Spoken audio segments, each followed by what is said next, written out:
just like randomly come up. Alrighty, I think we are recording. Yes. All right, so welcome to I think this is part 8 of Wishtree. And we are on page 111, chapter 26. Stephen and his mother eventually gave up trying to find the mysterious baby possum. Samar watched them from her living room window, but she didn't venture out. After about an hour, Harry, Spiders, and Flashlight woke up and returned on wobbly legs to their den. And that was that. Again.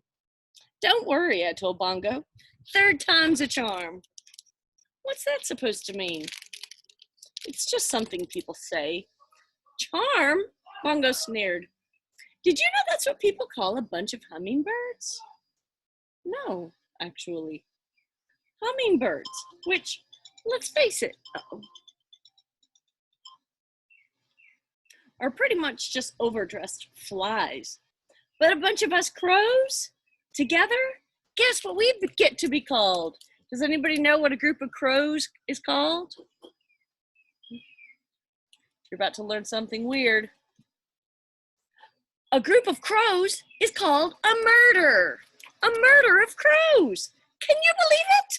A bunch of trees, you're a grove. A bunch of raccoons, a gaze. But crows, we're a murder. Are you almost finished? I asked. I'm sorry, Red, but I'm worried about you, and I get grumpy when I'm worried. Bongo plucked out a piece of new grass and tossed it aside. I have one more plan to get Samar and Stephen talking, I said. How about a plan to get you not turned into a picnic table? I can't control everything in life, Bongo, I said gently. And if I could, what fun would that be? But this little thing, this wish of Samar's, I can make it happen. I hesitated. At least, I think I can. I don't understand why this matters so much to you. Because she reminds me of a little girl I knew a long time ago. You're a Batinsky, said Bongo wearily, but I love you anyway. She looked at me with something like a crow version of a smile. Beak open, head cocked to the side, eyes gleaming. So, what's plan number 3? Chapter 27. Remember, the first plan was they tried to get Samar.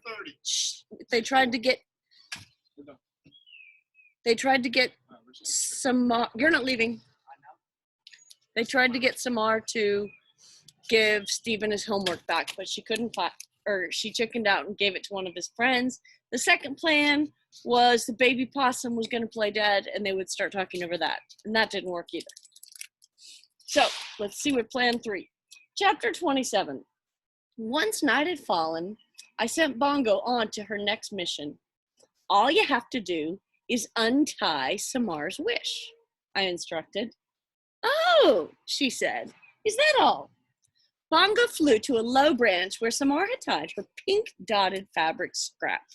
She yanked on it with her beak several times. Easier said than done, she reported. You're a crow. Use a tool.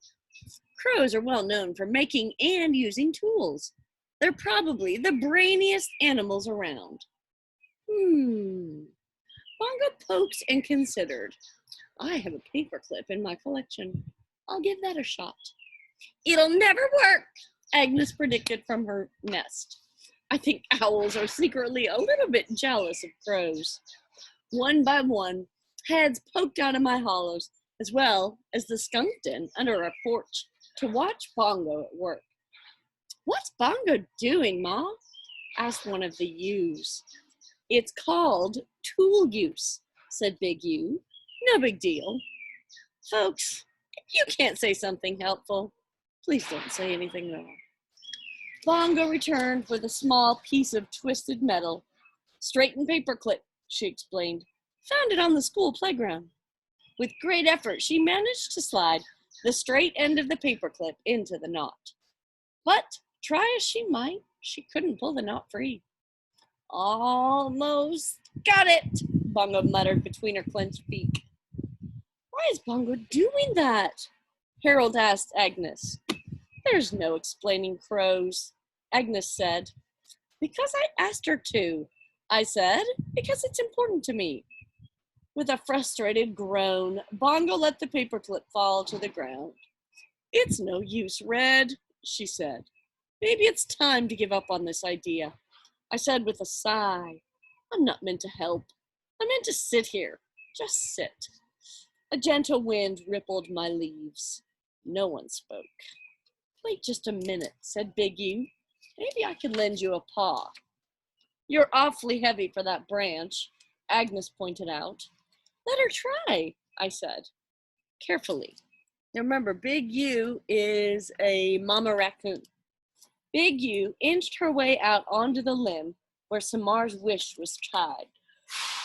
She was indeed heavy, and my branch bowed under her weight, but I held firm. She toyed with the knot, using both front paws.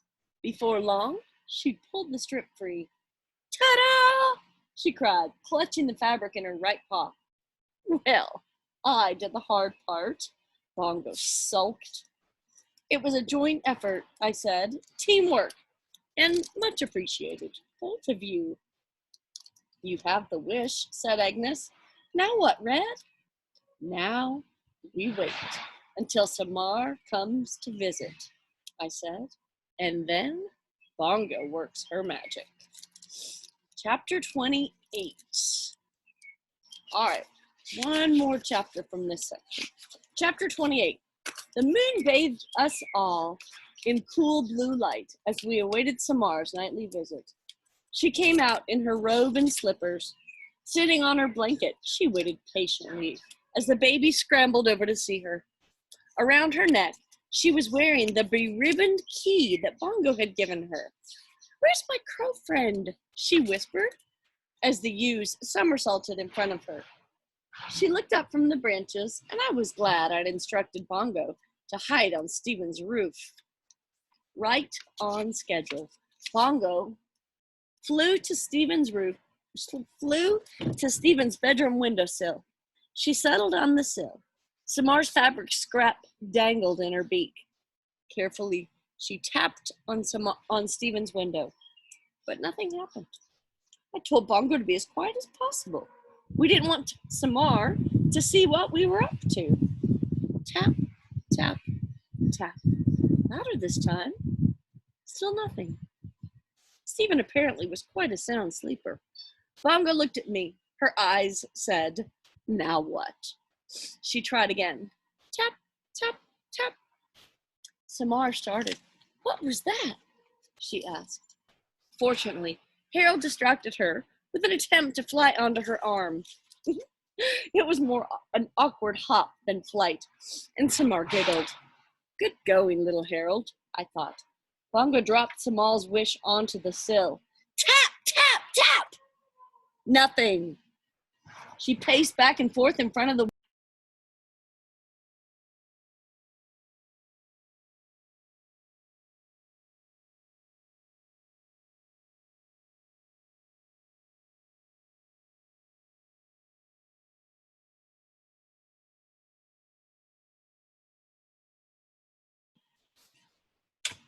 Huh. Well, I don't know if the recording is still going from the beginning. All of a sudden, my screen went blank. Okie dokie then. So remember, Samar's trying to get Stephen to open up his window. So she paces back and forth, and then she froze. Her eyes glinted in the moonlight. Bongo leaned close to the glass and performed her best fire engine siren.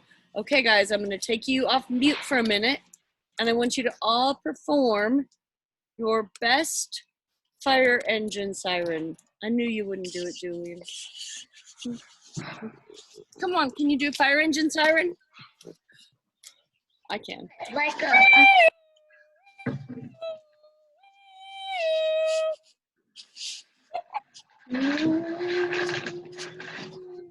Nobody else can do it? Chloe, will you try? okay. Good.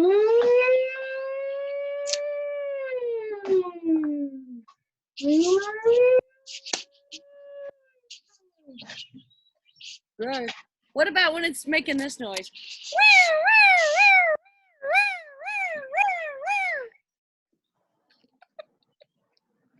My neighbor's gonna think my husband's pregnant. Anybody else? Okay, so that's the noise that Bongo just made right outside Steven's window. Do you think it's gonna work?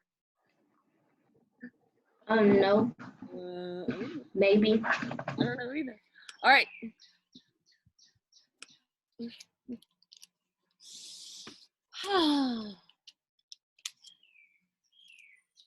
By the time Steven's window flew open, Bongo was already back on the roof, watching her efforts pay off.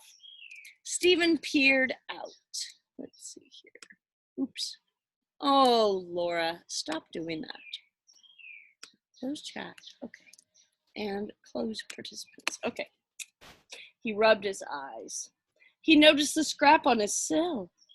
It worked, didn't it? Frowning, he held it up. Catching the moonlight in order to read the words written on the fabric. Oh, darn it, I keep muting you guys. Maybe I just better not mute you.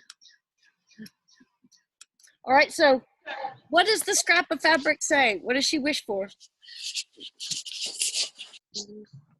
A friend.